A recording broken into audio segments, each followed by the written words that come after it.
voina chuan guitar lesson thar kan zir ho lenga voina kan zir ho le tur chu Vanlalsailova a tawpah Isua ti hla sakha guitar Perhdan kan zir hawango hela hi kepo hi first fret a karon vuanga G in kan langa sanga C anyama di minor E minor B minor chuan in chole engilo vela khan D7 ni kan mangtelango chuan akar laka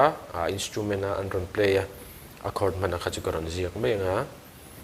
chuan ti hian kan strum ango down up down down up dikhana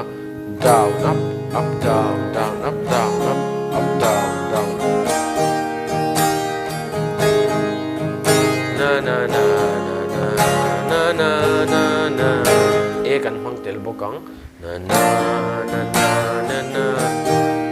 bila ti lo po hang kan strum theya ka cell phone tho maloria down down down up ang pon kan strum theya ka han na na na na na na na na na na na na na na na na ti khan kami patron pania khan kan du zok zok kan mang mai don nia alamilin karon play nga uluk deu ni lo ngai thale don nia